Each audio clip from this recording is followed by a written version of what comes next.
આજથી થોડાક દિવસ પહેલાં લોકસભા સદનમાં ભરૂચ લોકસભાના સાંસદ મનસુખ વસાવા સદનમાં બજેટના દરમિયાન સૂતા હોય તે પ્રકારનો ફોટો વાયરલ થયો હતો. તેને લઈને રાજનીતિ ગરમાઈ હતી ને તેમના હરીફ ચેતર વસાવાએ કહ્યું હતું કે મનસુખ વસાવા બપોરનું ભાણું ખાઈને મસ્ત મજાની નિંદર માણી રહ્યા હતા.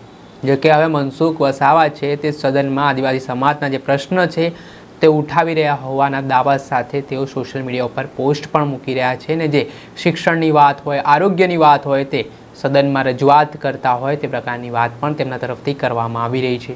ત્યારે મનસુખ વસાવા દ્વારા શું શું રજૂઆત કરવામાં આવી છે સદનમાં અને આદિવાસી વિસ્તારોના ઉત્થાન માટે શું વાત તેમના તરફથી કરી રહ્યા છે તે વિશે વાત કરીશું આ વિડીયોમાં.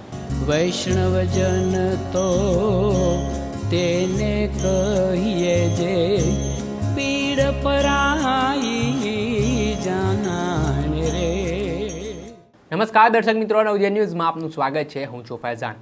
ભરૂચ લોકસભાનું રાજકારણ અવારનવાર ગરમાયેલું જોવા મળતું હોય છે કેમ કે ભરૂચ લોકસભાના સાંસદ મનસુખ વસાવા અને ડેડિયાપાડાના ધારાસભ્ય ચેતર વસાવા વચ્ચે અવારનવાર વાકયુદ્ધ, સામસામે નિવેદનબાજી, પ્રહાર વળતા પ્રહારની સ્થિતિનું નિર્માણ થતું હોય છે. ત્યારે થોડાક દિવસ પહેલાં જ્યારે દેશનું બજેટ રજૂ થઈ રહ્યું હતું ત્યારે એક ફોટો છે તે ભરૂચ લોકસભાના સાંસદ મનસુખ વસાવાનું સોશિયલ મીડિયા ઉપર વાયરલ થઈ રહ્યો હતો.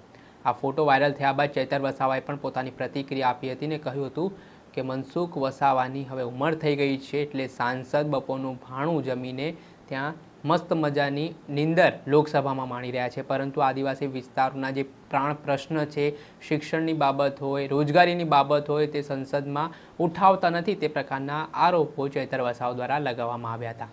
ત્યારબાદ હવે લોકસભા સદનમાં ભરૂચ લોકસભાના સાંસદ મનસુખ વસાવા દ્વારા આરોગ્યની બાબત, શિક્ષણની બાબત તેમજ અલગ અલગ આદિવાસી સમાજના પ્રશ્નને લઈને તેઓ સવાલ ઉઠાવતા હોય તે પ્રકારની પોસ્ટ સોશિયલ મીડિયા ઉપર મૂકી છે અને જે તેમના વિરોધીઓ છે, જે તેમને ટીકા કરી રહ્યા છે, તેમને જવાબ પણ આપ્યો છે.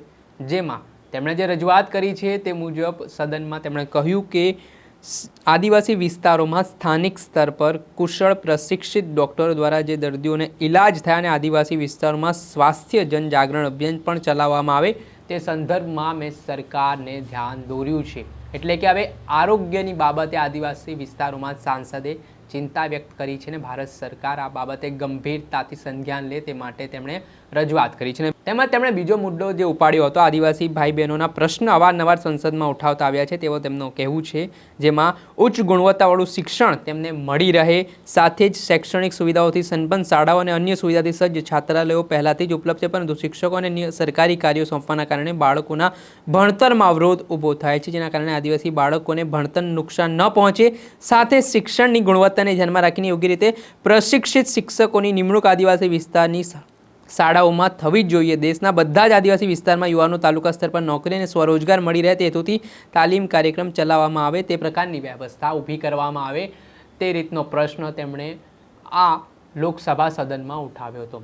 હાલ તેમના દ્વારા જે સોશિયલ મીડિયા પર પોસ્ટ મૂકવામાં આવે છે, પોસ્ટમાં તેમણે જે વાત કહી છે કે તેમણે શિક્ષણને લઈને સવાલ ઉઠાવ્યા, આરોગ્યની જે કથળેલી વ્યવસ્થા છે તેને લઈને પણ તેમણે સરકારનું ધ્યાન દોર્યું અને સાથે યુવાનોને સ્વરોજગારી તે વિસ્તારોમાં મળી રહે તે માટે પણ સવાલ ઉઠાવ્યા હોવાની વાત હાલ સામે આવી છે. જોકે અવારનવાર આ જ રીતે નેતાઓ વચ્ચે નિવેદનબાજી સામે આવતી હોય છે, સોશિયલ મીડિયા ઉપર વોરની પણ શરૂઆત થતી હોય છે, પરંતુ જેવી રીતે ભરૂચ લોકસભાના સાંસદ મનસુખ વસાવા અને ડેડિયાપાડાના ધારાસભ્ય ચેતર વસાવા વચ્ચે અવારનવાર વાકયુદ્ધ થતું હોય છે, સામસામે એકબીજા ઉપર આરોપ પ્રત્યારોપ લાગતા હોય છે, તેના કારણે ભરૂચનું રાજકારણ ગરમાતું હોય છે. હવે જોવાનું રહેવું જે સૂચનો મનસુખ વસાવા દ્વારા સરકારને કરવામાં આવ્યા છે તે મુજબ કેટલા સમયમાં તે કામગીરી છે સરકાર પૂર્ણ કરે છે તે તો આગામી સમયમાં ખબર પડશે.